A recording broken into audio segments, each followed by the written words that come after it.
So, Courtney, I remember the first time that I heard any of your music, and it was Rob Hughes, regular correspondent, twice a week since we started, at least.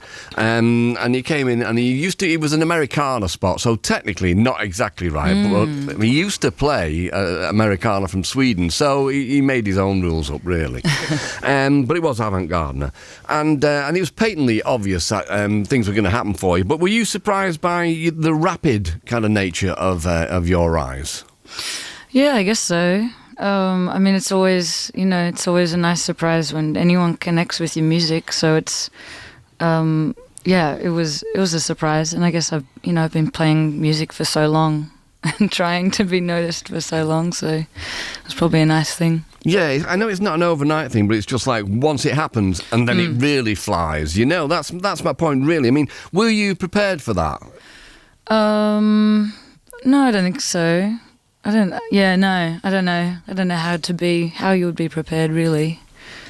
I don't think so. Okay, because I'm asking that generally speaking, just because you've arrived when you have a documentary made about you. And that's happened, hasn't it? Would you like to explain the scenario behind that?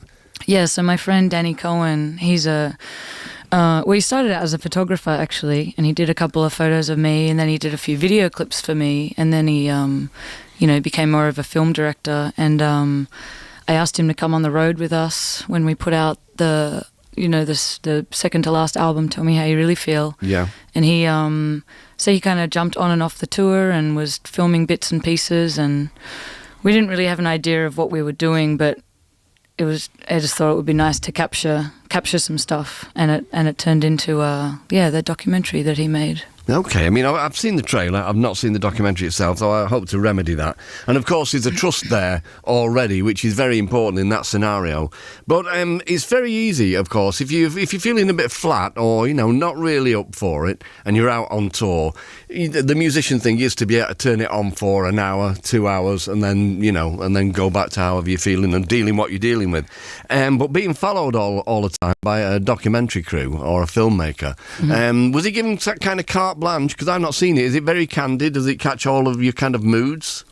I mean, the nice thing was that it was just Danny. It wasn't a whole film crew. He was the sound person, the cinematographer, the director, and everything at once. And so that made it a little bit more, less in your face. And I guess he's a dear friend of mine, and he's respectful enough of the question you asked of getting up there. But he also kind of asked me, I kept a dictaphone for him of like kind of audio diaries, which he kind of cut and pieced into a narration style thing for the film. Right, okay. I mean, it is a brave thing to do, it is opening yourself up, really. And I mean, the Notorious documentary, which you may or may not have seen, is a Metallica one, in which they don't come out of it very well, in my opinion. But yeah, we'll see. I'll definitely be watching it at some point in time.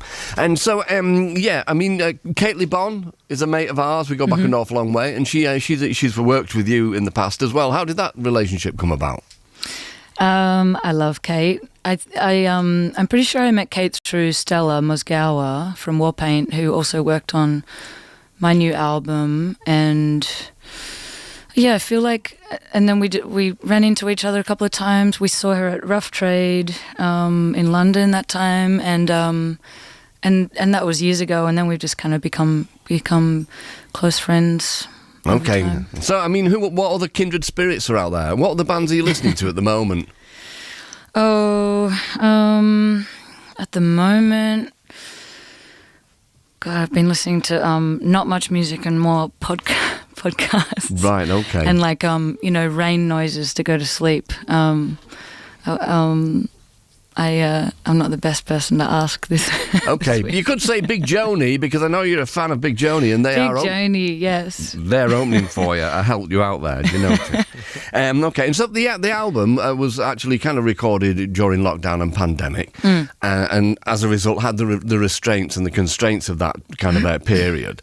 So have you got any curveballs up your sleeve for the next album? Have you already got something in your head as to what you're going to do? No plans yet. but it will be nice to not have. I mean, in a way, you know, restrictions are good when you're making music.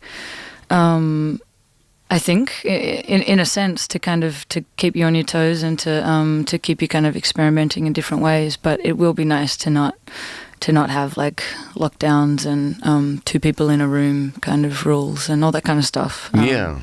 I mean, we've talked about it previously with many different bands on here, but, you know, if you hire a studio and you go in and you've got a certain amount of time and a certain amount of money, you've got that discipline that you've got to act to. Whereas if you're recording at home and you've got plenty of instruments and the talent, you can just keep layering everything and the kitchen sink on until you don't really need it. And so I hear what you're saying completely. And really looking forward to seeing you tomorrow night, as I say, with Big Joni at the Albert Hall in Manchester. On the 12th, you're playing Brighton Dome. The 13th, you're playing the Roundhouse in London with Kate Le Bon and various other people as well. Please send her our love, will you? Of course. Okay, so one more song to do for us then, Courtney. What are you going to do now? We're going to play Before You Gotta Go. Brilliant. Okay.